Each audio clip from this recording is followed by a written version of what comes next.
Saan niya kaya yun natutunan? Saan nanggagaling yung galit ng bata na to? Kasi walang batang lalaki ng ganyan eh. Yung mga problema ng mga bullying, hindi yan away bata lang. Yung mga bullies, kapag na-enable yan, lumalala yung kanilang pag-uugali. Nakikita ko minsan sa social media, iba proud na proud pa. Yung kaklase ko nung bata kami, sinaksa ko ng lapis. Di ba violence yun? Sana mag-reflect din tayo at tumingin tayo sa salamin. Paano ka ba as a person? The mere fact na first time nangyari yon sa Pilipinas na ganyang kalala, nag-fail tayo. Kamakailan nga lang po sunod-sunod yung naging iba't ibang insidente sa mga eskwelahan. Hindi lang po yan dito sa Cavite, meron din pong nangyari sa Tacloban. Ang daming incidents na nangyayari ngayon sa loob ng mga eskwelahan kung saan iniisip nating mga magulang na dapat safe yung ating mga anak. May factor nga ba ang social media at yung mga games na nilalaro ng mga anak natin sa kung paano sila lalaki? And that is why kailangan natin ng eksperto pagdating po sa usaping ito. Nagbabalik sa From the Heart, Doc Rian Portuguese, our millennial psychologist. And thank you so much, no? At nandito ulit ako. At yun nga lang, syempre nakakalungkot lang kasi syempre yung mga topic na pag-usapan natin ngayon talagang seryoso. Tsaka Rian na lang. Oo. Kasi Bakit hindi ako pa itong mga medical doktor na to ay magpatawag ng Doc Rian? Char! Hindi, pero ako di kasi ako medical doctor, Okay. psychologist. Oo. Pero gets ko naman. Nasanay no? Pag nasanay. psychologist, psychiatrist, minsan nalilito kung Oo. Rian ba or Doc ba. But sige, Rian. Rian. Oo, Oo, Rian. Ri or Rian. Oo. Ayan. Thank you so much for being back on From the Heart. I'm really happy to have you again. Congratulations on your podcast, by the way. Congrats din sa Congrats. nomination sa FAMAS. Naku, salamat naman. Hindi po best actress ha. Teka naman, baka mawindang sila. Famous kasi. Oo, salamat po. Rian, let's start with, bilang isang mental health professional, ano muna ang unang pumasok sa isip mo when you heard about the news dun sa Tacloban shooting? Nanghina ako talaga. Tapos, sobrang nalungkot ako. Tsaka natakot din. So, lungkot tapos takot.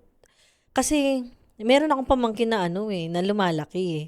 Natakot ako para sa kanya kasi school to. Tapos, nakita ko din yung news. For sure, yung mga nakikinig sa atin, nababahala din. Kasi eskwelahan, supposed to be, dapat safe yan. Nakakatakot siya. So, yun yung mixture of emotion. Pero negative emotion yung nafe-feel ko.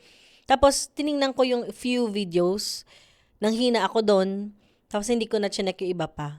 Kasi sobrang doon pa lang sa mga videos na napanood ko, sobrang graphic. Nakakatakot siya. Parang, how can this happen? Or is this really happening? Di ba na parang talaga ba nangyayari na siya in real life? Pero sa ganong edad, 14 and 15 years old yung sinasabing mga suspect, ano kadalasan ang pumapasok sa utak ng isang bata na nasa ganong sitwasyon para makagawa sila ng ganong bagay? Mabigat yung tanong, no, kung ano yung pumapasok sa utak nila kasi hindi natin talaga totally mababasa yun dahil syempre very private and personal yun. Ang akin, naiisip ko lang kapag nakita ko yung ganong edad tapos nagawa niya yun, ang unang naisip ko, saan niya kaya yun natutunan? Bakit ganun kagrabe yung aggression na pinakita niya at nadamay yung mga kaklase niya, 'di ba? Pinasok niya yung eskwelahan. Saan nanggagaling yung galit ng bata na to? Kasi walang batang lalaki ng ganyan eh. Walang bata na bigla na lang siyang, kumbaga magigising ka isang araw, nasasaktan ko yung mga tao, di ba? Paano nangyari yun? Sino, kanino yun may-ari nun? Yun yung naisip ko kasi alam naman natin, di pa pwede makuha ng bata yung ganong klaseng mga weapon. Without pertaining to that particular incident, kapag ang isang tao or bata nakakagawa ng isang violent action, ano yung emotional or psychological state ng isang tao para magawa niya yun? Syempre, hindi ko na-assess yung bata dahil di ako yung psychologist niya. Pero po pwedeng masabi natin na maaaring pwedeng may distress din siya na-feel. Pwede rin naman na unstable siya. Maraming factor kung paano na-influence yung bata na yun eh. O, syempre, kita din natin, mukhang hindi siya na-guide. Yun yung nakikita kong clear. Mahirap ma-identify particularly yung status talaga ng mental health niya kasi di natin na-assess. Pero ang malinaw sa akin based dun sa nakikita ko, wala bang nag-guide dito? Kasi mukhang misguided yung bata. Yun agad ang naisip Yun mo. ang naisip ko, Oo. mukhang lost ito. Kasi kung hindi lost yung isang bata, hindi yan mapupunta sa ganong klaseng sitwasyon na ang way niya, para alam mo yun, hindi nga maging connected di ba? Gumawa ng disruptive na behavior. Hindi nga disruptive, violent na nga yun, aggressive pa. So mukhang lost yung bata, misguided siya. saan niya nakuha yun? Paano nangyari yun sa kanya? Yun agad ang Yun ang question yun ko agad eh. like the first word na pumasok, Oo. misguided. Misguided, lost. Parang Dahil ganun eh. malaking factor kung ano yung inaakto natin outside ng bahay, kung ano nangyayari sa loob ng bahay. Oo. So, para sa mga magulang na tulad ko, or yung mga nanonood at nakikinig sa atin, meron ba kaming signs na kailangang tutukan o tignan sa mga anak namin na may possibility pala na baka may pinagdadaanan to tas hindi alam nung magulang? No? Pwede. Oo. Totoo yun. Lalo pa sa atin halimbawa yung mga signs, no? Kaya importante yung nagko-communicate. Hindi lang yung usual na parang, kamusta ka? Kasi tapos biglang isang tanungan, isang sagutan lang, 'di ba? Maganda yung talagang nagiging connected ka dun sa bata. Tapos kung siyempre, gusto natin makita yung signs, ano ba yung significant na change dun sa behavior niya? Madalas ba nag-uusap kayo?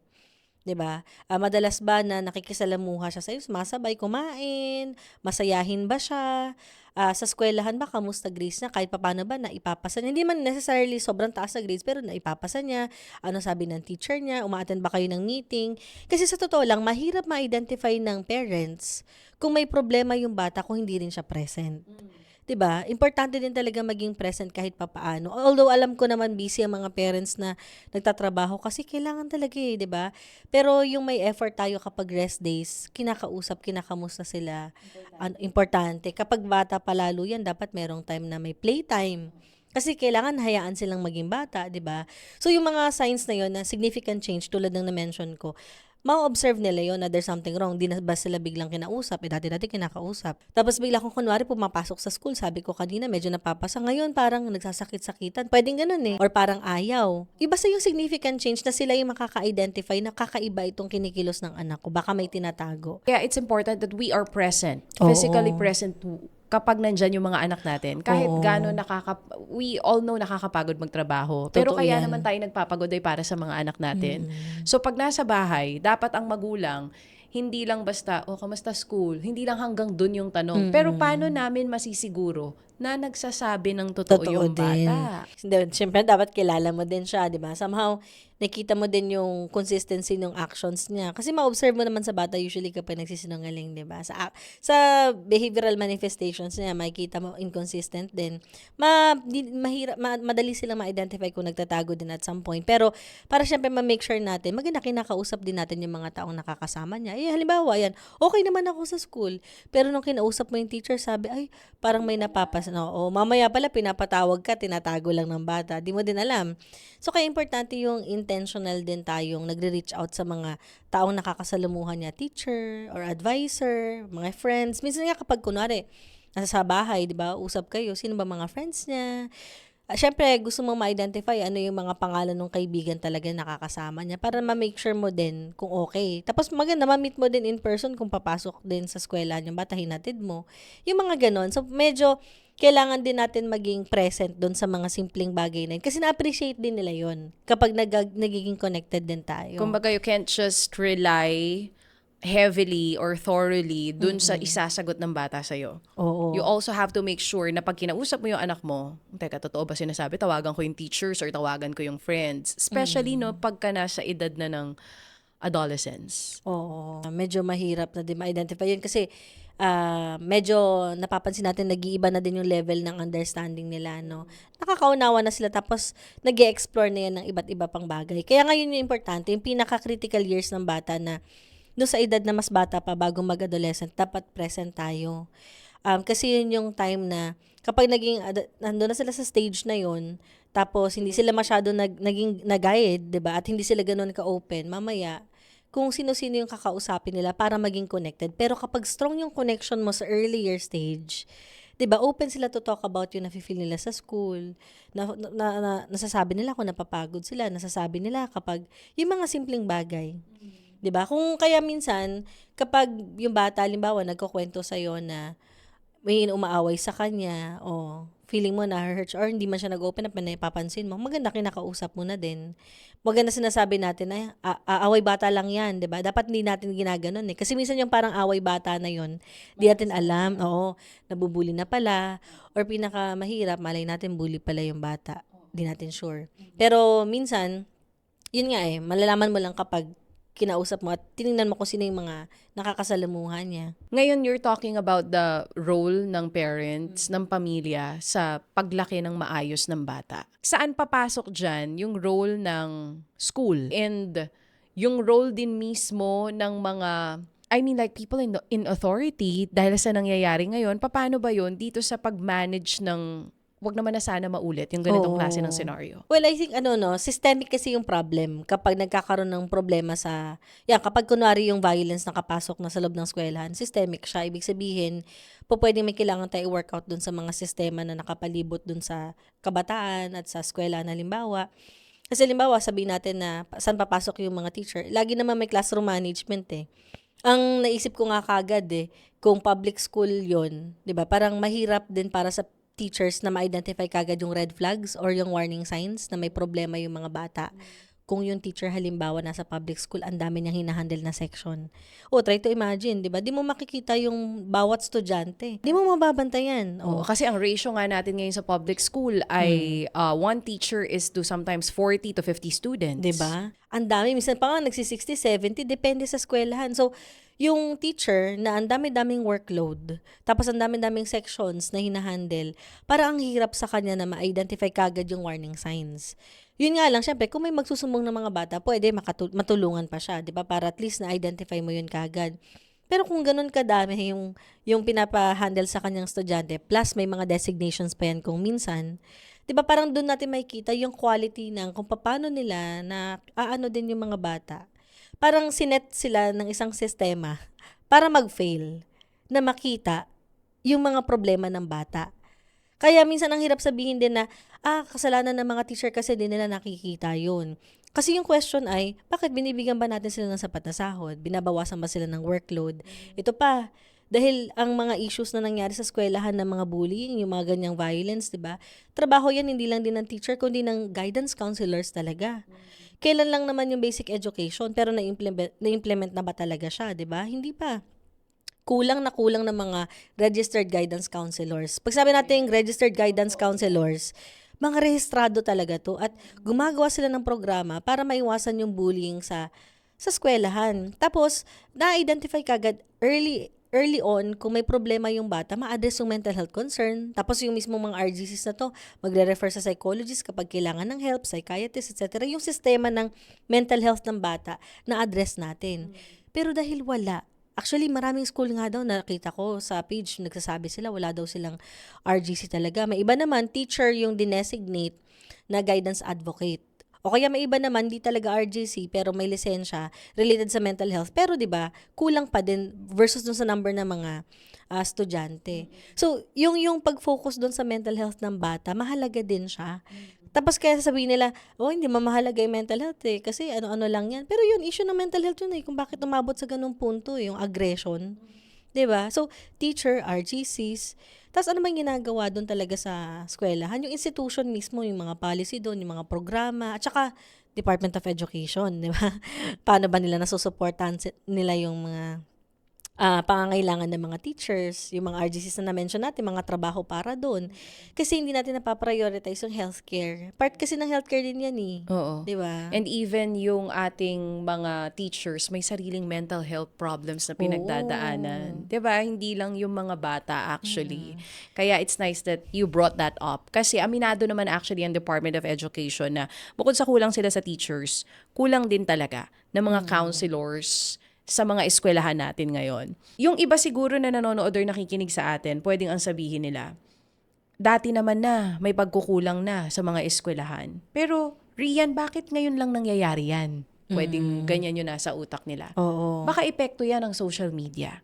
Oo. Gaano ba kalaki, Rian, ang effect ng social media sa pagpapalaki natin sa mga anak natin? Yung social media, may influence siya. Pero mahirap ko masabi kung ano yung percentage. Pero may influence yun. Hindi lang siguro social media, kundi media in general. Kasi, pansin naman natin, di ba, kung ano yung sikat, minsan yun yung laging nagiging laman ng feed. Tapos lahat ng mga sites, nagsusunod na din. So, kung ano ba yung ano ba yung ine-emphasize ng mismong media? Halimbawa, violence ba? Ano ba yung mas fino-focus natin? Ngayon, 'di ba, for the past few years, kayo observe natin yung dominant emotions na pinakamataas ang engagement sa social media. Mao-observe natin marami negative emotions, 'di ba? Galit.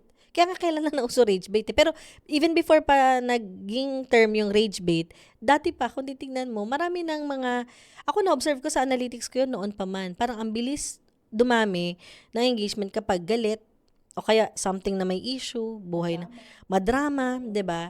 Nano-normalize natin yung mga bagay na hindi naka-focus doon kung papaano ba mag-build ng isang culture na may compassion, 'di ba? Na may help, na nagsa-stand out sa isang tao, fino-focus yung mental health, etc., etc. Ang fino-focus lagi yung may laging drama eh, laging may violence din. Hindi lang sa games, no, kundi sa social media na ganun. May ganun talaga siya. May influence yun sa mga bata kasi sa amin sa psych, kahit papaano, dun sa mga social, yung tinatawag namin social learning theory, meron talaga siyang contribution. Pero again, hindi kasi siya pwedeng i-blame na yun lang yung nagiging issue. Kasi yung Na yun lang ang problema, na ngayon lang social siya, media lang ang oo. problema. Oo, kasi ang pinakamalapit pa rin sa circle of influence ng bata na kasama niya every now and then, yung parents niya, 'di ba? Pwede rin naman yung kaibigan, yung teacher, pero pinakamalaking contribution yung parents. Kasi yun yung lagi niyang kasama eh.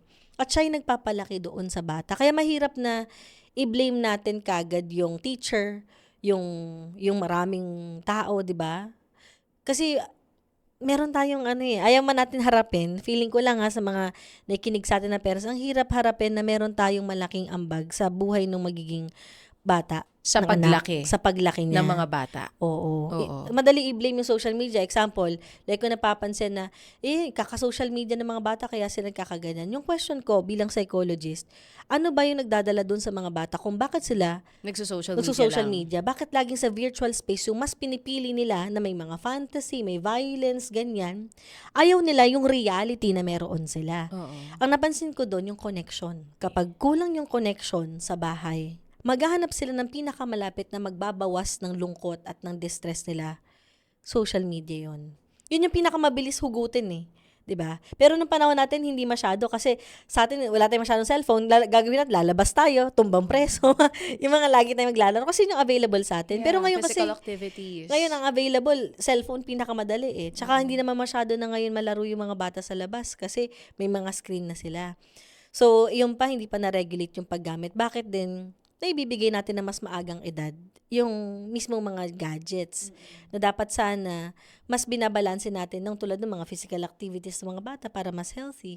Pero going back, kapag ganun, social connection yun, yung connection, naghahanap yung bata. Kaya minsan, napupunta sila social media na lang kasi yung pinakamadali na ma-entertain sila, mabawasan yung kalungkutan. So, hindi sila gumagamit ng social media dahil lang gusto nila at sanay sila doon. 'Di ba? Kundi, minsan may mga pinagdadaanan sila na yun yung kahit papaano nagbibigay ng panandaliang pagbawas ng lungkot nila or distress nila. Oo. Nabanggit mo kanina yung nung panahon natin, tayo Oo. naglalaro tayo sa labas, hindi ba? Oo. And then I remember nung time natin, high school na tayo nung nauso yung cellphone. Cellphone. Pero yung cellphone nun, di keypad. Oo. And then yung Friendster days, college na tayo, which is Yes. around mga 16 to 17 years old yung peak ng social media era natin. Mm. Na very limited lang yung access na makikita natin sa Friendster. Oo. May multiply. Pero hindi siya singbongga ng Facebook at Instagram na by seconds you'll see kung ano yung ginagawa ng classmate mo, kung ano yung ginagawa ng kumari mo. Hindi siya fast-paced ng social media ngayon. Para sa psychologist na tulad mo, pinag-aaralan nyo yung behavior ng tao. When is the right time to let our kids be on these social media platforms, be on these games, or kahit yung pagbigay ng gadgets or ng phone? Mas maganda na sa tamang edad tulad halimbawa ng mga, sabi nga nila mga 16, 'di ba? Usually okay na 'yun. I think siguro hindi lang sa edad maganda mag-focus, no, kundi gaano ba sila na prepare din kasi. Like halimbawa yung foundational skills na emotionally regulated ba sila? 'Di ba? Alam ba nila kung paano maghanap ng mga kasagutan ng hindi laging gumagamit ng gadgets? Yung laging instant, yung ginagamit mo yung isip mo na nag-e-explore ka. Yung mga foundational aspect, marunong ba sila makinig? Marunong ba sila mag-communicate? Marunong ba sila makipag-usap dun sa isang tao? Kasi kung kaya nilang gawin yung mga foundational level na yun, hindi threat yung social media. kung titignan natin kahit papaano, 'di ba? Pero kasi kung maaga mong binigay nga yan, kunwari di pa nade-develop yung mga gano'n. Hindi pa nade-develop yung emotional skills ng Oo, bata. parang siyempre ang hirap na paano nila mare-regulate sarili nila. Pero tulad nga ng sabi ko, very tricky yung question na tamang edad. Kasi ini-imagine ko, may mga edad na 30, 50s, o minsan nga parang kaedaran natin, hindi naman regulated gumamit din sa social media. Very good point. Diba? May mga magulang din na addict on social media. Oo, baka How kaya can hindi, di ba, baka hindi mo natitignan yung Correct. maigi kasi ikaw din Ikaw din social. mismo. How can you say to your kid na stop being on social media, stop doing that, ikaw mismo nakikita ka na addict ka. Oo, 'di ba? So parang feeling ko, instead na doon tayo mag-focus, paano ba natin halimbawa make sure na yung mga bata, hindi nila masyadong gagamitin yung social media? Kaysa sabihin natin na mag-implement na iban mo yan. Kasi kahit iban mo yan, gagawa ng paraan yan para magamit eh. Tama. Pero ang good thing, kasi may ibang social media platforms, ayoko na i-mention kung saan yun, kaya nilang ma-identify kapag yung bata, pinepeke yung edad. Kasi based dun sa kung ano yung kinukonsume niya, kahit ipeke mo yun, ma-identify yun ng mismong platform. Kasi yung kinukonsume mo, age-appropriate eh. Oo. So, hindi, baband pa rin yung bata kahit ipeke niya yung edad niya. May ganun ng mga, kaya nga gumagawa na talaga ng paraan yung mga platforms. Kasi high-tech na talaga siya. Kaya yung sinasabing Pero wait pag-ban, lang. Gusto rin ba ng mga platforms to? Kumikita sila eh.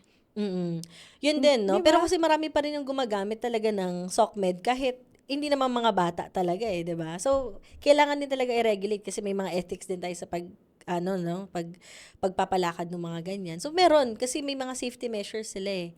Na pwedeng gawin. Na pwedeng gawin. So, Tulad for nung na-mention you, ko na-launch yun. Oo. Pero kung may edad, kung kailan dapat bigyan halimbawa ng cellphone ng isang bata I think pwede na or siguro social media, ilang taon yung tingin mo medyo Pwede. tamang edad na yan na Oo. pwede na silang hayaan, kaya na nilang makapag-decide kung yung nasa social media ba ay it will harm them or not? Siguro pwede rin naman yung mga edad na 16, pwede rin naman, may mga ganyan. Pero sana, kung sakali man, talagang nabigyan ng pansin yung mga specific skills nila na ma-develop. No? Kasi parang baka na-reach lang nila yung 16, pero hindi naman talaga pa rin na-focus yung mga bagay na yun. Edi wala din. Kasi nga, again, may mga 30, may mga 40, may mga 50. Sino ba laging naloloko ng AI? Laging naniniwala sa fake news. Diba, hindi naman mga bata. Minsan nga, mga bata pa yung tech savvy, alam nilang peke eh. Kaya ang hirap talaga ma-identify kailan mo sasabihin na mas tama to sa kanya. Kasi sila mismo, na-identify nila yung fake sa hindi, diba? Correct. Tapos, yun. Meron din mga seniors Diba? na nabibiktima ng fake news. Oo. So, dahil ipagbawal na lang din natin ang mga seniors para walang mabiktima ng fake news. Oo, Pwede na bang scam, ganun? diba? Or ng scam. Tama. Diba? Sabihin natin, dapat kasi yung mga matatanda, wag gumamit ng social media, yan tuloy nasa scam kayo. Ibaband na natin yung mga matatanda, 'di ba? Parang ganyan. Pero yung mga scammer, tingin mo ba napigilan mo para manloko? Binan mo lang yung mga matatanda, pero yung mga scammer nandyan pa din. Magiging creative lang sila. Parang kaya ang hirap, ang tricky ng mga questions na kailan yung tamang edad. Kasi parang hindi niya ina-address yung root cause talaga ng mga problema. Pero tama yon na dapat age appropriate yung mga content. Feeling ko tayo talaga dapat ng mga adult, regardless kung sino yung gumagamit ng social media, maingat tayo sa mga sinasabi natin online. 'Di ba? Parang feeling, sabi nga, it takes a village, 'di ba, to raise a kid or to raise a child. So feeling ko dapat tayo, yung mga sinashare natin, tama din talaga.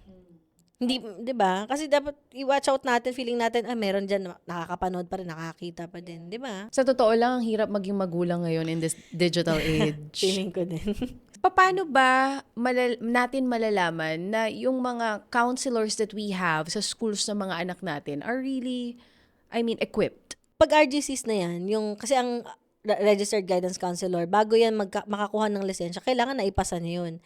Nag-masters yan. So, talagang equipped sila. Kaso ang reality Kulang ngayon, sila. bukod sa kulang sila, yung ibang eskwelahan, wala talagang hinahire. As in, walang RGC. Ganun. Talagang iba, guidance advocate or parang dinesignate lang. Yung iba nga, walang sahod yun eh. Hindi sa sahuran kasi teacher ka lang na dinesignate yun. Part lang, dagdag lang ng trabaho mo, binigyan ka ng designation, walang increase. Ganun kalungkot. 'Di ba? Kaya kung mafe-feel mo halimbawa, magiging real lang tayo. May trabaho ka na, tiniring na may mga estudyante mo. Tapos makakarinig ka ng mga problema halimbawa ng mga estudyante. At pag narinig mo yung mga problema ng estudyante, hindi lang problema sa eskwelahan yun, kundi sa pamilya. Kung teacher yun, na hindi equipped para i-manage yun, wala, mababurn out yun. So there are guidance counselors, teachers, tapos meron ding RGCs talaga. Ito yung mga equipped na kulang Oo, tayo. yun yung kulang tayo. At may mga school na, Wala. Oo, magugulat ka. Di ba, buti pinag-usapan natin to ngayon kasi oo, yun yung realidad. Kaya nakakatakot, di ba? Saan tatakbo yung mga bata kapag nabubuli siya? Siyempre, sabihin sa discipline office. Pero, hindi na-a-address yung nararamdaman niya. Di ba? Kung gaano kahirap yun sa kanya, yung distress na yun, kailangan din mailabas yung nararamdaman niya na yun. So talagang tama yung sinasabi mo kanina, systemic na ng sobra yung problema. Parang Oo. nagsangay-sangay na siya, kaya umabot tayo sa ganito. Oo. Even yung parents, di ba? Ayoko naman i-blame yung mga parents parati na kasalanan nila kung ba't ganyan yung bata. May times kasi na, di ba, sanga-sanga nga.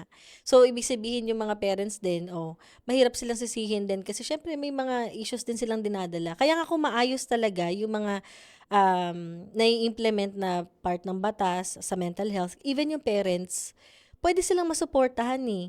Paano ba talaga tutulungan yung kinakapacitate sila, tinutulungan sila caring for the carers, kumbaga ang tawag. Kasi kailangan din nila talaga ng guide kasi hindi naman perfect ang parents parati. Is it about time na magkaroon ng parenting literacy kung paano tutulungan yung mga magulang sa pag-handle sa mga anak pagdating sa digital age na to? Tama, oo. Yung ibang eskwelahan may ganun. Yung ang nagpe-prepare nun, gumagawa ng ganung program, mga registered guidance counselor. Okay. Ibang school na magaganda may ganun sila. Pine-prepare, hindi lang yung bata, bukod sa anti-bullying, mental health awareness, pati yung parents talaga tinutulungan. So, dapat talaga sa lahat ng eskwelahan sana may ganun at binabudgetan. It's a must. Dapat it's a must talaga Oo. siya. So kung merong mga magulang ngayon na nanonood at nakikinig sa atin na may mga anak, Mm. pero hindi alam kung paano i-handle yung mga anak nila in this digital world, anong advice ang gusto mo ibigay sa kanila? Sa aming mga Oo. magulang. Hindi, kailangan lang talaga makinig eh. 'Di ba? Kasi hindi na namin alam kung saan kami lulugar. Bawal kami, parang alam mo yon, ang hirap magalit. Kasi Oo. baka mamaya ma-stress yung bata. Alam mo yun, whenever I get mad at my kids, ang sasabihin ni mama, wag ka masyado magalit kasi baka mamaya, alam mo naman, uso ngayon yung mga Mga mental health gano'n, issues, oo. ganyan-ganyan. So, hindi na alam ng mga magulang ngayon, saan ba kami Oo. I think lulugar? hindi naman pinagbabawal. I think yun yung feeling ko misconception sa mga ganyang bagay. Kasi pag sinabi natin na dapat na validate natin yung emotions natin, okay lang na i-express natin yung emotions natin para makita ng bata din na, ganito pala. Yung maramdaman din niya yung ganong klaseng feeling ng galit. Pero kasi, minsan ang napapansin ko, nagagalit tayo nang hindi natin napapaliwanag kung bakit. That's nice. Importante Oo. yun na magalit ka talaga. Nakakagalit yung ginawa mo. Pero kasi minsan, instead na sabihin natin, nakakagalit yung ginawa niya, focus dun sa ginawa niya, may judgment dun sa bata, wala kang kwenta. 'Di ba? Or sasabihin mo, sorry sa words, kailangan ko ba sabihin yung bobo, 'di ba? Oo, may mga ganon. Mahina yung tapos Oo. mumurahin mo, 'di ba? Oo. Siyempre, alam nating aburido yung mga parents minsan. Pero, para kasi maging kalmado din silang adults at responsible sa pag-regulate ng emotion nila, kailangan maintindihan nila anong ibig sabihin ng mga nangyayaring to, 'di ba? Importante din talaga na somehow ma-express yung galit sa paraan na nagigets nila kung bakit nagalit yung parents. Kasi sila din at some point, pag nagalit sila, alam nila kung paano i-express ng tama. Na kapag galit na siya, punong-puno siya, alam niya pa rin na hindi ito dapat gagamitin para i-displace mo lang sa isang tao tapos sasaktan mo nang wala kang any remorse or hindi ka man lang nagsosorry. 'Di ba? So yun din yung bakit din sila nagso-sorry, saan ba nila natutunan yun? Baka naman pag nagagalit din tayo, di tayo nagso-sorry. 'Di ba? So, yung mga example nung nakikita natin, yun yung kaya nga sabi ko, mahirap tong discussion natin kasi marami sa mga parents, adults, sama ko na sarili ko, nahirapan tayo na harapin yung issue na meron tayong ambag sa mga problema.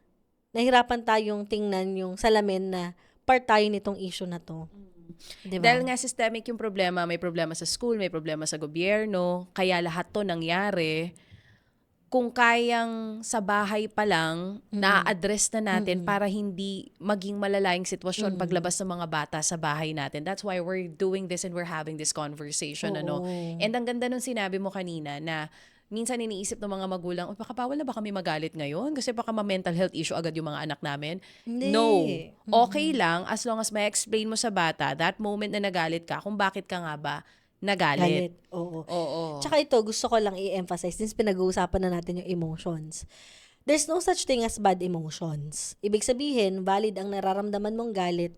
Hindi lang siya nagiging tama kapag yung behavior mo kung papaano ka nagalit, dun mo ina-apply, dun lang nagiging masama yun kung minsan. Kasi yung consequence na ng hurt ka na ng another person, yun lang yun.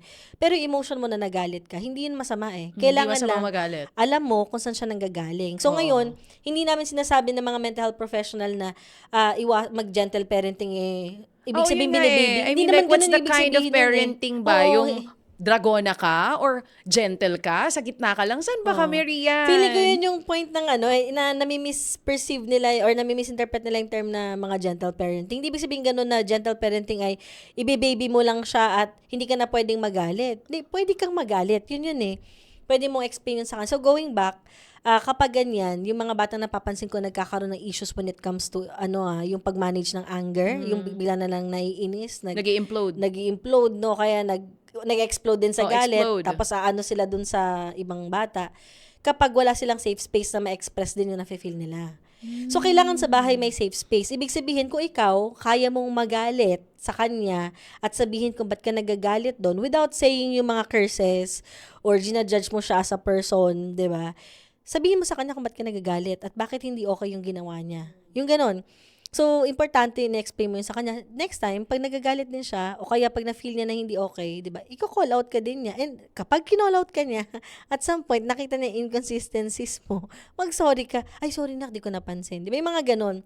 O kaya kapag nalulungkot siya, nagsabi siya, pakinggan mo siya. Kaso may iba, di ba, mga bata, pag sinabi nilang ganong feeling, sabihin, ano ba yan, ang babaw lang naman yan eh, di ba? O, nag-iinarte ka lang. Yung mga invalidation na ganon. Kaya hindi tuloy nag-open up yung bata. At imagine, habang lumalaki siya nang walang safe space na napapakinggan yung kanyang thoughts, feelings, na-express yung emotions, ano nangyayari? Nagpapatong-patong. Nasusuppress na lang niya. At pag nagpapatong-patong yan, problema yun. Doon pwede magkaroon ng mental health problem eventually. That's a good point. Diba? So, kung ang parents at anak ay walang maayos na relationship sa bahay at hindi nila kaya magsabi kung ano yung nafe-feel nila, Lumalala. lumalala yung problema. Na kung hindi nalalabas ng bata, halimbawa yung galit niya, pwedeng sa ibang paraan, mailabas niya Oo. yun. At imagine, maghahanap siya ngayon ng mga kaedaran niya na galit din. Doon minsan, unaware tayo, napupunta sa maling barkada. 'Di ba? Kasi kung feeling niya hindi siya ganun ka-strong, 'di ba? Maghanap siya ng mukhang strong. At kasi gusto niya rin maging strong at maging cool. So that's peer pressure versus online pressure. Pero kapag ang anak nyo, bata pa lang natuturuan nyo na how to process their emotions, pwede nating maiwasan yon. Pwedeng maiwasan yun kasi pag nakakaramdam siya ng hindi maganda, ikaw ang unang lalapitan. Pero kung ikaw yung unang mga invalidate, maghahanap yan ng ibang grupo kung saan feeling niya, mababalidate siya. Eh kaso yung pag-validate, mali. Pero Rian, yun na nga eh. The problem now with us, millennial parents, is hindi tayo lumaki sa ganong klase ng parenting. Paano mo tuturuan na maging ganyan ang mindset ng ibang magulang? Ako, I'm proud naman of myself, in all fairness. Oo. Open ako with my kid about that. We just had, two weeks ago, may ganyan kaming discussion. Kaya ako natawa nung sinabi mong, ayaw, yung sinasabi mo, anak mo, di marunong mag-sorry. Baka ikaw, di ka marunong mag-sorry. Kasi, yan na yan yung binalik sa akin nung anak ko dun sa conversation namin na yun. Sabi ko, ikaw hindi ka marunong mag-sorry pagka nakakagawa ka ng kalokohan. Sabi sa akin ng anak ko na 17 years old, Mami, di ba ikaw din? So, wala ako nasagot. Alam, so simula nun tumatak sa akin, after nun, pag meron ako nagagawa, oh my gosh, sorry anak. Napapagano na ako. Medyo mas mindful na ako ngayon. But not all relationships are like this. I cannot say we're perfect. But at least, kaya niya magsabi sa akin. Kapag galit siya, kapag may pinagdadaanan siya. But not all relationships are like that. Kasi nabuhay tayo sa era na hindi rin tayo nakakapagsabi ng emotions natin sa parents natin eh. So, paano tatawirin ngayon ng mga magulang na nabuhay sa era na hindi sanay, na ganun ka-close yung relationship growing up with their parents, papunta dito sa mga bata na to, na dapat ganito na. Ganito na yung itsura. Kung hindi ka nasanay na, ako hindi naman ako nasanay na ganun. Pag sinabi ng magulang natin, umuwi ka, Mali Mm. itong ginawa mo. Wala naman sila explanation, uuwi ka lang. 'Di ba? At magmumukmuk ka sa bahay. The mere fact na naranasan mo yun, gamitin mo yung ganong klaseng karanasan kung anong feeling na hindi ka napapakinggan. 'Di ba? So, yung ganong klaseng feeling mo, gusto mo ba siya? Na yun din yung dadalhin ng bata. Baka mas worse pa kasi iba na yung mundo talaga ngayon. Kasi madadagdagan yun, 'di ba? So, mas maraming risk ngayong situation na 'to kasi iba na yung mga na-e-expose yung bata. So, tutungtong ka dun sa sarili mong karanasan para i-break yung cycle. You have to break the cycle kasi sobrang hirap talaga ng responsibility natin bilang adult. Kaya kailangan natin siyang gawin. At the same time, sabi nga natin, it takes a village, di ba? To raise a child. Hindi ikaw mag-isa. Pwede kang kumausap ng mga tao na matutulungan ka bilang magulang kasi hindi naman kahinaan yun na nagtatanong ka. Pwede kumonsulta sa psychologist. Pwede kang kumonsulta sa psychologist kasi sa totoo lang, DJ Chacha, marami talagang mga magulang na sobrang takot sila paano palalakihin yung anak nila. Tsaka takot din sila kasi baka feeling nila nagkukulang sila. Naiipit sila. Sobrang hirap nun. So, nagigets po namin kayo. Kaya ang hirap-hirap niya. Lalo pa halimbawa, iniisip mo yung bills. Iniisip mo paano, habang meron kang dinadala sa personal mo, di ba? Tapos iisipin mo pa yung mga bata. So, saan ka nalulugar ngayon, di ba? So, kaya importante na maramdaman mo na hindi ka mag-isa doon. Pwede kang lumapit sa kaibigan mo, yung pinagkakatiwalaan mo, pwede rin naman sa, yun, kausapin mo yung teacher kung may kinalaman doon sa, ng anak mo, sa school. Pwede kang kumausap ng psychologist din kung sakaling kailangan mo na din talaga ng tulong para very specific yung need na maipoprovide sa'yo or matutulungan ka paano ka igagay doon. Kasi mamaya may mental health issue ka pala na di mo rin alam, di ba? Good advice that you gave to the parents, no, na wag mo sarilinin. Oo, wag mo Kung parang suluin. pakiramdam mo hindi mo kaya, hanap ka ng pwede makausap na pwede tumulong sa pinagdadaanan mo rin. Oo, kasi minsan yung galit din natin na nararamdaman na naiipit tayo sa sitwasyon natin. Minsan na-unaware tayo na ibubuhos natin yun sa ibang tao din. Baka na-aware tayo na bubuhos natin sa iba din. So maganda na wag natin sarilinin, ilabas natin sa tamang paraan. 'Di ba, para mas matulungan din tayo makapag-move forward. O di syempre, sinunod na ng mga parents na nakatutok ngayon yung advice mo. Kaya lang, nawindang naman yung mga anak nila. Biglang, di ba, pag uwi ng bahay, galing sa school, no, tinawag yung bata.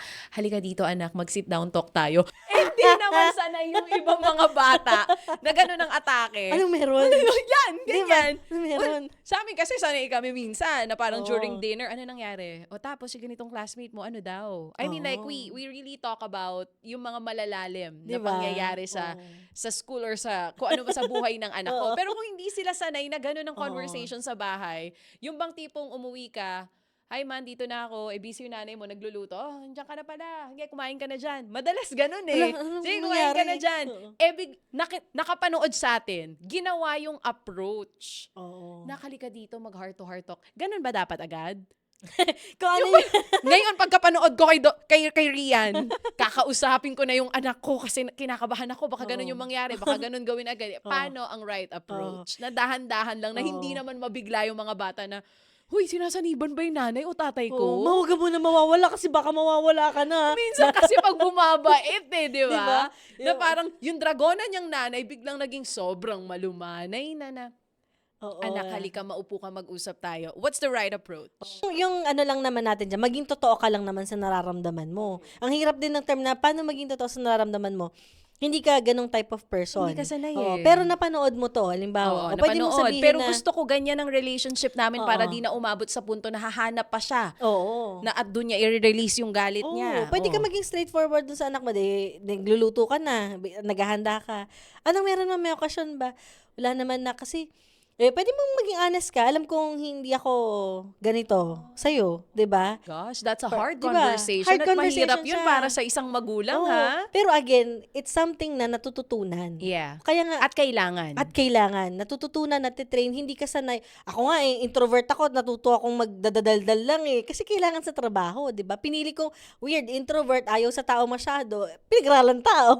Pero natutunan nga, kasi nga, it's something na kaya natin ma-rehearse and magawa eventually. So, sabi nung nanay, pwede mo sabihin doon ng honest, alam ko nak na hindi tayo ganun nagiging close kasi busy ako sa trabaho. Pero na-realize ko, baka kailangan natin yung ganito kasi may napanood ako. Pwede ka maging honest na ganun eh. Tapos ma-appreciate niya yun kasi at least magigets na yung context. Okay. May napanood siya.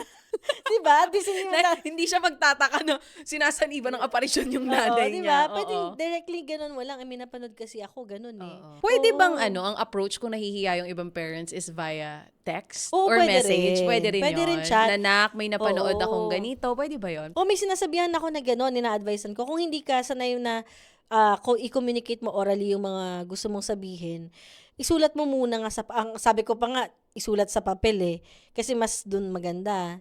Sulat ka ng letter. Hindi man chat, kahit letter. So, handwritten mas maganda kasi mas ano yun, mas ma-appreciate. Pinaghandaan mo ng pagkain, 'di ba? Sulatan mo. Iwan mo yung letter, 'di ba? Para mabasa niya. 'Pag nabasa niya or hindi mo sure kung nabasa niya, puwede mong tanungin, "Nak, nabasa mo ba? Ano masabi mo?" Ayun. Kung nahihiya ka, at least, 'di ba, sinulat mo na.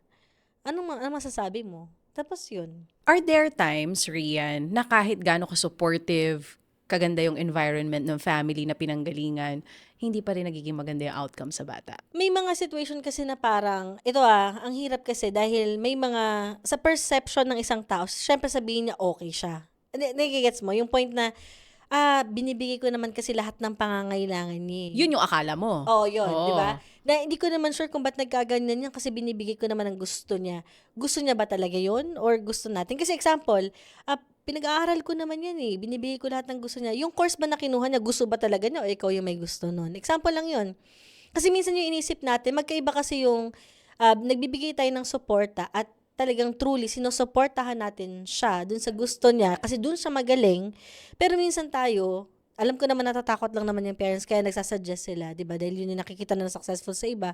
Pero hindi mo kasi pwedeng i-fit in yung bata based dun sa kung anong nakikita mo or pagko-compare mo sa ibang mga pamilya, eh. Mas nagiging successful pa yan kapag sinusuportahan mo siya kung saan siya mas magaling. Yun, kaya parang ang hirap sabihin na binibigay ko naman yung gusto niya, eh. Pero gaano ba tayo ka-sure do'n? Binibigay ba natin yung gusto niya na yun yung talagang gusto niya o tayo yun? Kasi may nakita ko dati video, share ko lang kasi para maka-relate yung iba. Parang yung video na yon yung magulang OFW. Tapos sobrang ganda nung handa niyang birthday niya. May video yon. Binigyan siya ng pinaka-latest na iPhone, inabot. Tapos habang binibidyohan, tinapon ng bata. Tapos ang comment section, tiningnan ko, walang utang na loob daw yung bata. Pero hindi tayo sure, baka ang gusto ng bata hindi iPhone. Ang gusto niya yung magulang niya nandun nung birthday niya. Kasi minsan nag-a-assume tayo na gusto niya yung mga At ang latest na dali ganyan. mag-judge for Oo, us. 'di ba? Yun yung tinatawag na fundamental attribution error sa psychology na kaya natin na ipaliwanag yung mga pagkukulang natin at na-justify natin pero pag na-observe natin yung mga pagkakamali ng ibang tao, nandun yung judgment, ganyan kasi siya. 'Di ba? So kaya babalik tayo doon sa sinasabi natin na pero tingnan natin yung sarili natin ng maayos. Talaga bang naibibigay natin yung kakulangan or kailangan nila? Kinakausap ba natin? Kasi kapag nabibigay natin yung gusto talaga nila, nandun yung kilala mo siya. Alam mo gusto niya. Alam niyo po ba yung favorite color niyan? Alam niyo ba yung favorite song niya ngayon? Anong genre nga? 'Di ba? Yung ganung mga personal questions. Sino yung classmate niya talaga na lagi niyang ka-close? Nakakausap niya? Kapag nalulungkot siya, ano yung una niyang ginagawa? Ano yung comfort food niya, alam niyo ba? 'Di ba? Grabe, sabi ng mga magulang, lahat yan hindi namin alam, Rian. Kapag hindi nila alam lahat yan, may problema. Hindi naman sa sobrang may problema. Siguro it's time. Indicator lang siya na kailangan natin kumonekta. Pero hindi naman yun huli lahat, eh. Hindi siya huli lahat kasi the mere fact na nandyan pa sa space natin sila, may pag-asa. Ibig sabihin, kaya natin kumonekta sa kanila. Kasi walang anak, feeling ko lang, dahil ako din naman ay anak, walang anak na gugustuhin niya na hindi siya maging connected sa parents niya. 'Di ba? Gusto ng mga bata na maging anak lang sila. 'Di ba? Gusto ng mga bata din na kahit papaano makita sila sa kung sino sila. Nasusuportahan sila, 'di ba? Oo, akala ko it's the other way around. Walang magulang na ayaw nang wala silang connection sa bata. Even pala, the kid. Kasi kapag teenage years, di ba, ito yung madalas yung sinasabi ng iba na nagkakaroon na ng sariling mundo, mas gusto kasama yung friends, pipilitin mo nang sumama sa'yo. 'Di ba? Slowly gaganon sila pero walang anak na gusto niya na hindi siya maging connected sa parents niya. Kaya nga sumasama ang loob, eh. 'Di ba kapag kunwari hindi kapag sumama ang loob ng bata hindi dahil sa galit na galit siya sa'yo lang at yun lang ang makikita natin, galit yung bata. Galit na siya sa'kin, wala siyang utang na loob. Pero tingnan mo, basahin mo maigi ang ibig sabihin ng galit na yun. Kasi hindi nagagalit ang isang tao kapag hindi nagmamatter sa kanya isang bagay. Nagagalit siya kasi nasasaktan siya. nagagalit siya kasi mahalaga yun sa kanya, baka hindi siya napakinggan dun. So, hindi lang siya basta galit lang, may ibig sabihin yun. Ilang taon dapat simulan yung ganyang klase ng connection sa bata? As early as kung papaano na siya lumalaki, 'di ba? Yung nagsa-start sa play age, kinakausap, 'di ba? Oo. Marami ng mga bata ngayon na sobrang very fluent na sa pag-express ng emotions sila, feelings sila. Wag natin i-underestimate yung kakayanan ng mga bata kasi kaya nilang matuto. So kung kaya natin silang kausapin ng normal, 'di ba? Syempre wag naman to the point na parang siya na yung trauma dump, 'di ba? May problema sa trabaho, nag-open up ka sa bata. Wag naman ganung level, 'di ba? Teka, sumakin siya Oo. ako. Sa sobrang open ng relationship ng nanay, toddler pa lang, no? Yung problema sa boss, kinuwento na dun sa anak na toddler.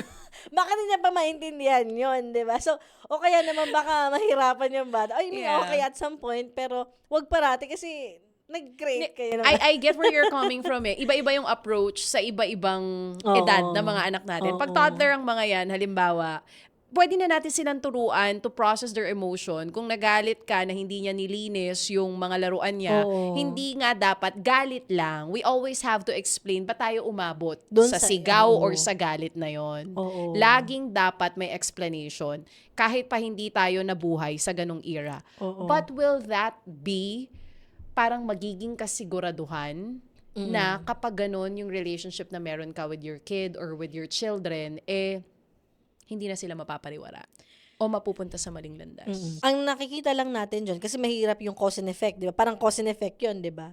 Mahirap masabi yun. Kasi nga, again, maraming po pwedeng maka-apekto sa kanya, pero mas bumabawas or nababawasan yung risk na mangyari yun. Kasi mas malapit siya sa'yo. Oo, mas kaya niya Mas mag-open kaya up. niya mag-open up, alam mo kung sino yung kasama niya, alam mo kung ano yung gusto niya, at nakikipag-usap talaga siya sa'yo. Pero make sure na talagang totoo din siya. Kaya ang maganda, totoo din tayo. Huwag naman din masyadong helicopter, di ba? Kasi Paano yung helicopter? helicopter parent, di ba yung mga type of parents na talagang sobrang makatutok sa pag-aaral, sa lahat na lang ng kung papaano, no? So parang eventually yung bata naman kapag helicopter parenting, baka mawala naman ng identity yan. Kasi hindi niya na alam kung anong gusto niya. Hindi na alam ng mga magulang talaga kung saan sila lulugar. Oo. Ano yan depende kung paano yung relationship na meron ka sa Oo. bata. Kaya- And different type of parenting siya. Yes. What works for other families may not work sa iba. Oo. Kaya importante para mag-work din talaga siya, huwag mong ini-involve lang sarili mo. Dapat, nandun yung bata. Kasi nga, malalaman mo lang na different yung style mo. Depende din sa kung ano yung nakikita mong pag-uusap ninyo ng bata habang lumalaki siya, sa environment na meron kayo. Masasabi lang natin na ang hirap lumugar kasi siguro nadidistract tayo sa mga kung ano-anong naririnig natin sa paligid. Focus lang tayo, ikaw at ang anak mo. Pagkausap mo siya, ano nafe-feel mo, ano nafe-feel niya. Focus lang doon. Anong kailangan niya, anong mga bagay na gusto niya, saan mo siya susuportan, saan siya magaling. How can parents focus kung minsan, pag uwi ng bahay, sa sobrang pagod sa work, sabay-sabay na lang silang nag-social media? Dapat yun yung bawasan na po natin, di ba? Oo. Kasi walang connection sa social media. Ibaba natin yung cellphone. Telepono, o gadgets. gadget. May nakita akong ganung video, ang cute ng bata, kumakain sila ng tatay niya. Tapos yung nagsa-cellphone, nagpapakyut yung bata, tapos kinukuha yung pinapansin. attention ng tatay. Inaano siya, sabi, pero sinusuway siya kasi nagsa-cellphone siya. Tapos ang sabi naman ng tatay, ang galing ng ginawa niya, ay anak, sorry. So marunong mag-sorry. So yung bata, lalaki yun na pwedeng mag-sorry. Tapos talaga nag-focus na siya dun sa pagkain nila. Yun yung importante dun. But with this kind of parenting na ginagawa ng mga magulang ngayon, hindi ba natin tinuturuan to be super soft and weak yung mga anak natin? Parang hindi naman. Kasi 'di ba parang napag-usapan natin kanina na nasasabi nila yung nararamdaman nila kahit galit sila pero napapaliwanag nila. Depende talaga yun sa kung ano yung mga options na pinapakita natin. Siyempre, magiging medyo hindi ganun ka-resilient yung bata kung ang nangyayari puro cellphone ang hawak. Palabasin din natin. Parang recently may nabasa akong study sa Netherlands ata yun. Pinalitan nila yung playground ng parang lupa. 'Di ba? Mas nag-improve yung immune system ng mga bata na nandun so may impact yung environment yung ground. So, ibig ko sabihin, sa mga ganong klaseng sitwasyon, wag puro cellphone yung bibigay natin. Baka kailangan i-involve natin yung sarili natin kung saan sila pwedeng, alam mo yun, mag-offer tayo ng ibang options bukod sa cellphone. So, hindi dapat matakot ng mga magulang na kaya mag-open up ng bata sa kanila. Hindi yun ikaka-weak ng mga anak nila. Oo. Hindi rin yun, hindi naman mababaliktad na yung magulang na ang takot sa anak. Wag dapat na maging ikaw ang takot sana kasi ikaw yung magulang, 'di ba? Para yung respect nandun pa rin naman. Pero tandaan, hindi equivalent ng respect yung ikaw ay naninigaw, 'di ba? At ikaw ay laging galit minsan kasi parang doon na natin na i-equate din yun no, yung parang kailangan lagi akong galit, dapat malakas ang boses ko kasi para makita niyang alam mo yun, mapakita ko yung respect. Hindi naman sa ganun yung Pakita yung authority. yung authority ko, Oo. 'di ba? Kasi baka yung bata, matutunan niya at manormalize yung magiging magagalitin at magawa din niya sa ibang mga bata sa eskwelahan, di ba?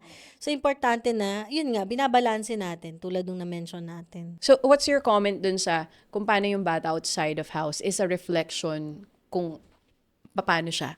Paano yung mga magulang niya sa bahay? Is that true? May ano siya, may katotohanan din yun, di ba?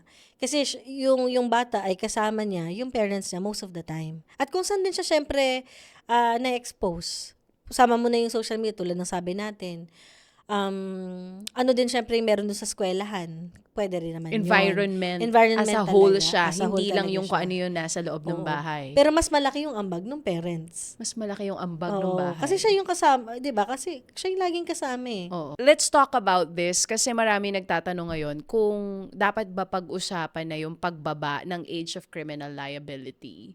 So right now, under the juvenile law, 15 years old and below, walang criminal liability. Ipapasok sila dun sa Bahay Pag-asa para magkaroon ng rehabilitation and intervention program, even yung mga 18 years old and below. Pero hindi ibig sabihin nun, wala na yung ginawa nila. Gusto nila ibalik sa dati, may mga nagpo-propose na dapat ang criminal liability ay pababain, gawing 9, 10, or 12 years old. Anong thoughts mo on that? Yung naisip ko lang din doon, feeling ko, meron yata silang, parang, paano ba yun? Like, misinterpretation in terms of, sa juvenile, na parang pakiramdam nila hindi nabibigyan or walang accountability yung mga bata. Yes. Parang Nagkakaroon ganyan, ng no? misconception. Ang Oo. tingin kasi nung iba, pag may juvenile law, walang accountability. Oo. It's not true. Oo. Magkaiba lang, age appropriate lang yung pagbibigay nung pagpapataw ng accountability. Pero may nakukulong din talaga kapag nasa tamang edad. Kasi di mo naman pwede ihalo eh.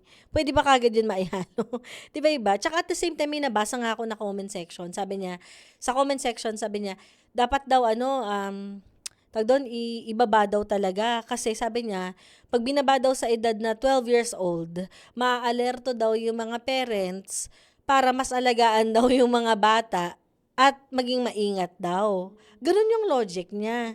Sa isip ko, kung gusto mo lang naman pala maging alerto yung parents, bakit hindi tayo ng batas na kung saan mas nagiging responsible yung parents dapat sa anak nila? Bakit yung bata yung binibigyan natin ng ganung klaseng responsibility? 'Di ba? Kasi kung sa developmental stage, titignan natin. Kasi sa Psychological Association of the Philippines, nag-release ng position statement tungkol dyan at against yung community ng mga psychologists. Kayong lahat. Kaming lahat. Oo. Pero sabihin na natin, baka may magsabing psychologist dyan na medyo di ko alam kung saan siya nanggaling. Pero dun sa grupo Oo. nyo, Pero sa grupo ng mga psychologists, at yun yung sinasabi ng studies, di ba? Hindi. No. Bakit? Kasi yung edad na 10 taon, kitang-kita pa lang yun sa structure ng brain niya, hindi ganun ka-develop. Siyempre, yung mga nakikinig sa atin dito, bakit yung mga 15 years old, 14 years old, nagawa nila yun? Gets naman natin yun. Mamaya ako napapaliwanag yun. So, pero, going back, hindi pa ganun ka-develop yung brain at nila. 10, 9 or 10 10. years old, Oo. oo. Yung prefrontal cortex na nga lang na nakakover dun sa frontal lobe, mga 20s pa lang yun nade-develop para dun sa part na yun. So, kumbaga parang kung yung edad na yon, no, hindi pa sapat yung kanyang pag-develop ng brain niya, paano mo ngayon sasabihin sa akin na meron siyang discernment or yung awareness or yung kanyang kakayanan na magdesisyon, 'di ba? Kung tama ba to o Kung mali. tama ba o mali yung kanyang ginagawa, hindi pa nga develop yung brain niya, 'di ba? So bakit natin ibababa sa ganung edad? You're against it. Kasi yung sinasabi ng studies Oo. Pero yung discernment, ilang taon ba nagkakaroon ng discernment ang isang tao? Kasi may mga levels yan, di ba? Kung paano nila maintindihan yung tama o mali. Pero when it comes to maturity ng kung anong tama at mali, na meron ka talagang alam mo yun, Yung fully aware ka. fully aware ka, alam mo yung impact ng mismo mga decisions mo Or with and the all that. brains. Yeah, Oo. oo. Dapat nandun na yun sa mga edad. Oh, safe pa nga yung 18 pataas eh. Okay, okay. 'Di ba? Kahit papaano. Pero kahit nga 18, medyo Alanganin inaalalayan pa rin pa, yan, no? oo. Inaalalayan pa rin yan. Pero at some point, kailangan nasa tamang edad kahit papaano ay yung expected natin based on sa mga pag-aaral. So kaya yung sinasabi natin, nakafocus tayo masyado dun sa part na bakit natin, yung ilo-lower natin yung mismong, kahit nga gawin mong months yan o zero eh, hindi mo naman na susolusyonan yung issue pa rin ng problema. Yung ugat ng problema ay hindi nanggagaling doon. 'Di ba? Ang ugat ng problema pa rin nanggagaling doon sa, yan, hindi tayo nagfo-focus doon sa mga mental health support, sa access, yung mismo mga yung mga programa para syempre mas maging okay yung mga kabataan. Masuportahan din syempre yung parents, makapacitate yung teachers. 'Di ba, example na lang natin, systemic nga yung issue, yung budget para dyan sa mga eskwelahan, 'di ba? Para ma-make sure natin na hindi talaga nangyayari yung mga ganitong klaseng bagay. So mas feeling ko mas importanteng mas i-empower natin yung mga tao sa paligid natin. Bawasan pati yung culture of violence kasi yun din eh. Ang ninonormalize natin ngayon, masyadong violente. O halimbawa na lang, may kita mo social media, yung mga tao kung ano nung mga sinishare. 'Di ba na may mga videos na hindi na maganda. Minsan nga yung joke weird na din minsan yung mga biro na talagang na lumalampas na doon sa mismong boundary ng isang tao, 'di ba? So, yun din eh. Ibababa natin yung mismong liability sa bata. Eh yung bata, prone sila para maimpluwensyahan ng mga mas nakakatanda. Bakit hindi tayo mga mas nakakatanda yung mas maging responsible para maiwasan yung mga bagay na to? 'Di ba? Solusyonan gamit yung mismo mga policies na pinapaiting halimbawa yung yung sa stricter na pag gun measures, no? Yung paglilisensya diyan. I-make sure na safe talaga yung mga eskwelahan. May budget talaga para sa programa pagdating sa mental health. Kasi yung mga problema ng mga bullying, hindi yan away bata lang. Yung mga bullies, kapag na-enable yan, lumalala yung kanilang pag-uugali. Sama mo na din, dahil anti-bullying yan, yung mga bystanders. Pag kumukonti yung mga taong nag-i-involve, maraming bystanders, hinahayaan lang na may mga nabubully dyan, hindi lumalala lang yung bullying. Makapacitate din yung mga teachers. 'Di ba paano ba i-handle yung mga ganyang bagay? Mag-provide ng psychosocial support. Lahat ng yun, kailangan talaga siya ma-work out. So yun, I think kasama din dito yung bawasan na syempre yung mga iba pang hindi kailangan, I mean yung workload ng mga teachers, di ba, mabawasan para makapag-focus sila dun sa classroom management. Bawasan na yung mga designation na hindi naman naka-anchor sa kanila. Kasi iba dyan, nagtuturo ka na, may administrative ka pa ng mga tasks, may designation ka pa sa ganun. So paano ka magpo-focus dun sa mga bata? Eh dun ka nga trained eh. Paano mag-focus sa bata. So, hindi mo na makikita tuloy kung ano yung mga red flags.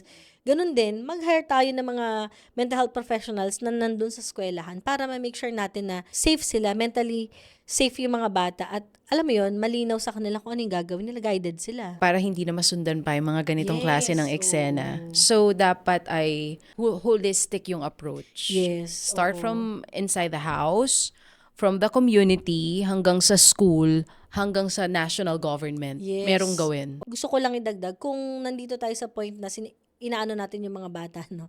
Dahil masyadong obsessed yung mga nababasa ko sa social media na gusto nilang iano yung bata. Sana mag-reflect din tayo at tumingin tayo sa salamin.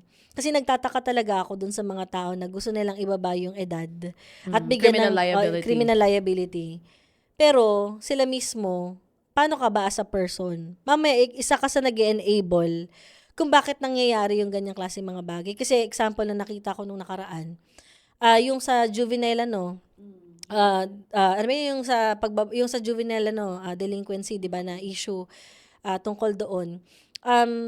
May mga fake news na nakakalat, 'di ba? Fake news tungkol doon na hindi mananagot kapag ganitong klaseng edad. Kung totoo yung screenshots na nabasa ko doon sa mga bata, may malaki silang ambag doon kung bakit misinformed yung bata na hindi sila mananagot. Eh malinaw doon mananagot yung mga bata pa din eh, 'di ba? Dahil sa maling ginawa nila. So bakit lumakas yung loob ng mga bata na yun? Ibig sabihin may ambag yung mga tao nag-share ng fake news. O tapos kayo pa yung mag-aano. Kayo pa yung may lakas ng loob na magsabi na ibaba yun. Hindi nyo nga naintindihan yun. So yung mga ganun, feeling ko madali tayo na magsisi or i-blame yung mga tao. sa mga ganong klaseng bagay. Pero totoo naman ito, dapat talaga managot yung mga bata. Pero hindi natin chine-check din mismo yung sarili natin kung ano ba yung nagiging ambag natin sa mga ganitong klaseng problema. Kasi may problema tayo. The mere fact na first time Umabot nangyari tayo yun, ganun. sa Oo. Pilipinas na ganyang kalala, nag-fail tayo. Tingnan mo na lang yung, dahil nakwento mo ngayon yung sa ganyang nangyari sa school, nakikita ko minsan sa social media, iba proud na proud pa. Yung kaklase ko nung bata kami, sinaksa ko ng lapis. Di ba violence yun? O meron tayong ambag sa culture of violence. Ako, nung bata ako, di ko ginawa yan. Pero yung mga tao nagsasabi ng ganyan na hindi ko alam, pinopromote mo ba? Proud ka ba? Di ba violence yun? Anong maiisip ng isang bata na mabasa niya yun sa social media? Okay lang. Lalo pa, di ba, may nakita ko incident yung bata, may ginagawa sa loob ng classroom, sinaksak na yung mga, di ba? Oh, so parang gino-joke natin yung mga millennials na may iba nananaksak daw ng lapis. So, proud talaga. 'Di ba? So may ambag tayo. I think mahalaga na i-revisit natin yung values natin bilang Filipino. Kasi kung nandiyan pa rin yung konsepto ng hiya, ng kapwa, 'di ba? Yung collective, hindi mangyayari tong mga 'to Ano ba nawala sa atin? Yun, yung konsepto din ng kapwa, 'di ba? Na meron tayong pakialam sa kapwa natin. Kaso ngayon parang Insensitive tayo insensitive masyado? tayo ngayon Parang mas naka-focus na rin ngayon yung marami sa clout, charot, 'di ba? Parang yung mga clout, minsan bago mo tulungan, bibidyohan mo pa, May sunog, una muna video, 'di bago ba? maghakot ng gamit. 'Di Oo. ba? So May yun, naaksidente, video muna bago tulungan. 'di ba? Yung parang nawawala na yung natin, yung pakialam natin. Hindi lang yung konsepto ng kapwa sa mga kapwa Pilipino, kundi yung tayo sa mga nakakausap natin social media din 'di ba? Doon din napapractice yun Is there a hope for this systemic problem na meron tayo? May pag-asa pa ba na maitama to? At May, kung hindi, anong possibility or danger kung walang gagawin ang oh, gobyerno ngayon? meron pa yung hope. Kaya lang, ako, gusto ko, dahil ito ay from the heart, di ba? Ako, honestly, nafe-feel ko, nawawalan ako minsan ng hope. Minsan, nawawalan din ako ng pag-asa kasi nalulungkot na ako sa nakikita ko. Sa totoo lang. Kasi parang, every now and then, kahit nag-share ka ng mga evidence-based information, mas naniniwala pa rin yung mga tao sa fake news So, magkakaroon lang yan ng pag-asa or may mangyayari lang din talaga kapag tama yung mga naboboto natin. Yung hindi nangungurakot. Kasi ako naniniwala ko kung systemic siya, kasama na din dyan yung pangungurakot Kasi kung walang nangungurakot ng ganyan, meron ng maayos na pagpapasahod sa mga RGCs, sa mga teachers.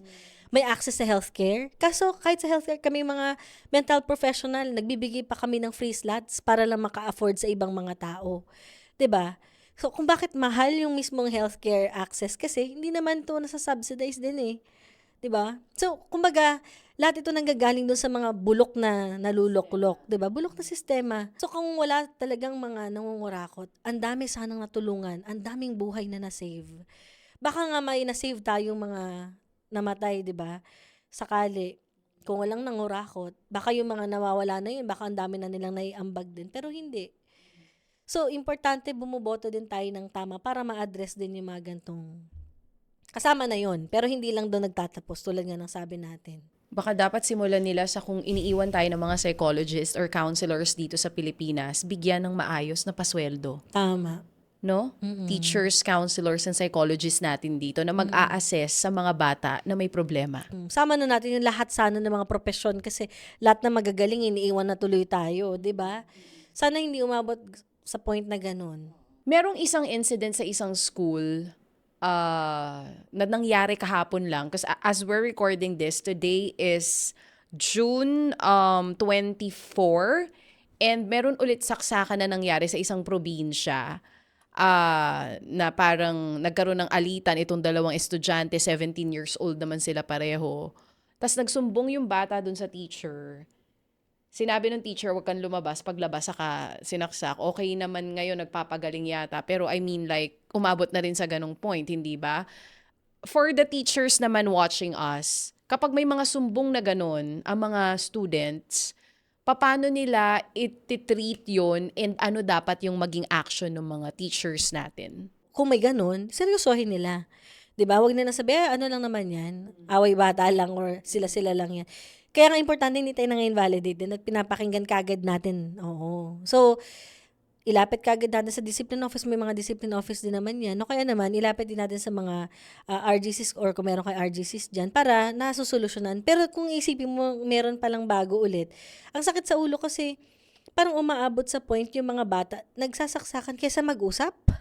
Di ba parang bakit umabot sa point na instead na mag-communicate, doon na ibinubuhos. Sabihin, may kakulangan sa kung paano mag-communicate, ano? Ng nararamdaman. May kulang kung paano nire-regulate yung sarili. So again, babalik tayo dun sa culture of violence. Baka doon ang gagaling yun. Isa yun sa mga issues din. So kapag gano'n na umaabot agad sa ganung point, you feel like communication problem yun. Hindi na nila alam kung paano nila ma-communicate ng maayos yung problema nila, kaya umabot sila sa ganun. Yeah, at the same time, sino kaya yung mga tao sa paligid nila at yun yung nade-demonstrate, 'di ba? Hindi lang naman pwedeng sabihin dahil lang yun sa social media or sa napapanood. Ang dami nating, alam mo yun, kailangang i-process dito sa Ang bigat podcast niya. episode na Ang to. bigat Mabigat niya, siya. oo. Hindi lang actually for parents, even for dun sa mga walang anak, mabigat to for sure nangyayari sa inyo, especially if hindi tayo nasanay sa ganitong klase. Ano na to national concern na Totoo. Kahit iba-iba, 'di ba, yung pangyayari nasa iba-ibang mga lugar, sunod-sunod Oo. Parami ng parami. Kaya maganda na magkaroon ng consultation din sa mga iba pang mga unit ng government. Isama nila syempre yung mga evidence-based information na galing sa mga experts. Nandiyan naman yung Psychological Association of the Philippines, at iba pang mga ahensya din at gusto pang mag-involve diyan kasi for sure para magawa natin ng mas tama 'yan, lahat dapat involve. For parents, last na lang, watching us, kailan masasabi na yung anak ay kinakailangan na ng professional help? Kapag ikaw mismo magulang at nararamdaman mong parang ikaw hirap na, the mere fact na hirap ka na, huwag mo nang tiisin. Maganda mag-consult ka na din sa mental health professional. The mere fact na may ganun ka ng klaseng discomfort at hirap ka na magbalanse, kahit hindi mo na nga tingnan yung kabuuang sign doon pa lang sa feeling na nabibigatan ka at nahihirapan ka dahil nalilito ka na kung paano mo siya matutulungan, pwede na mag-consult. Hindi na kailangan parang antayin mo pa na maging dysfunctional siya or magsasabi na gusto niya na mawala. May mga threats na wag natin antayin yung level na ganun ka-severe. Dapat maaga pa lang na nawawalan ka na ng balanse, nahirapan kang hanapin kung paano siya mas matutulungan. Yung frustration mo, nandyan na, pwedeng maaga pa lang, lumalapit ka na. Oo. Dapat hindi umabot dun sa point na lumalala na din yung sitwasyon dun sa bata. Sobrang daming takeaway dito sa episode na to, but I would just like to thank you for giving all of your insights. Ang dami naming natutunan. Oo. Ako as a parent, sobrang dami ko natutunan. And there's so much that we can do. Ako, to help my fellow parents, kung paano yung pwedeng gawin sa mga bata. Hindi man ako perpektong magulang, but I also do agree and believe with you na it really starts in our homes. Sa bahay po talaga natin nagsisimula yung kung paano yung magiging outcome ng isang bata. Oo. If we have an open communication with our child or with our children, kaya nilang sabihin lahat ng nararamdaman nila, whether galit sila, malungkot sila, hindi lang yung masaya sila, baka pwede nating malesen yung mga ganitong klase ng insidente. Oo. Kasi kaya nila sabihin kung ano yung nafe-feel nila, hindi na nila posible pang ma-inflict kung ano man yung pain na nararamdaman nila sa ibang tao. Oo. Hindi naaabot sa ganung punto. So, sana meron din po kayo natutunan dito at we do hope kung ano man yung nangyari in Tacloban, sana last na yon. Oo, at And nakikiramay tayo. correct, nakikiramay din tayo, of course, sa family nung mga namatayan. Nangyayari ito, ang dami nating mga pinag-uusapan na pagba ng social media, pagbaba ng criminal liability, pero sana umabot din po tayo dun sa punto na wag nating kalimutan na ang problemang ito hindi lang social media ang dahilan. Bottom line, hindi lang social media ang dahilan. Pag umabot sa ganyang point, hindi natin pwedeng isisi sa isang factor lang. Humarap tayo sa salamin. Diba? Tingnan natin yung mga sarili natin na talagang kailangan din, meron tayong ginagawa sa circle of influence natin. Sa mga nakikinig sa ating mga magulang, sana naman alam ko kasi baka may mga nagigilty din ngayon Pakiramdam nila nagkukulang sila bilang magulang. Ayun, part yun yung pag-embrace na nga, anong gagawin natin ngayon dun sa awareness na yun? Hindi naman po huli yung panahon, the mere fact na kasama nyo po sila sa tahanan, meron po kayong pagkakataon na maging connected sa kanya. So, nandito pa rin po tayo sa point na may pag-asa. Huwag po tayo mawawalan ng pag-asa. Tsaka, hindi po kayo mag-isa dito. Sabi nga natin, it takes a village. The more na sinusolo natin, the more na minsan, di ba, tumitindi yung problema. Huwag tayo mahiya na mag-ask ng help sa mga kapwa natin. Halimbawa na adults, isa kapwa ninyo parents. Tsaka, nandito rin kami mga mental health professional para sa mga matulungan din po kayo ma-unburden yung ganyang klase ng bigat. Kasi, naunawaan namin na mahirap po talaga yan. Mahirap at nakakatakot. Ito yung usapan na mahirap pag-usapan pero kinakailangan. Mm. Kinakailangan natin pag-usapan. So sa mga magulang po na nanonood at nakikinig ng episode na ito, let's try to be present sa buhay ng ating mga anak kahit gaano nakakapagod ang trabaho. 'Di ba? Hindi lang try to talk, we must talk to them regularly. Kung kayo po ay nasa ibang bansa, pwede po niyong kausapin ng anak niyo din online. Kung kayo ay nandito sa Pilipinas, kasama niyo yung mga bata, do not forget to ask them kamusta sila sa araw nila, ano nangyari sa school nila. Hindi lang dapat yung online world ng anak natin ang alam natin. Mas more of yung kung ano yung nangyayari sa real life. Oo. Dahil importante na kilala natin yung bata. Kasi pag kilala natin sila, alam natin kung may problema sa kanila. Yes. Thank you so much, Rian, for sharing all of this information. Thank you so much Until din. next time. Medyo Yes. mabigat sa puso tong episode na to. Pero sana sa susunod na magkaharap tayo, mas positibo na kasi may solusyon na sa problemang to. Oo. At meron talaga. Sana, huwag tayo mawawalan ng pag-asa. Tama. Kahit gano, 'di ba, katindi yung mga nangyayari ngayon, huwag tayo mawalan ng pag-asa. Once again, straight from the heart, Rian Portuguese.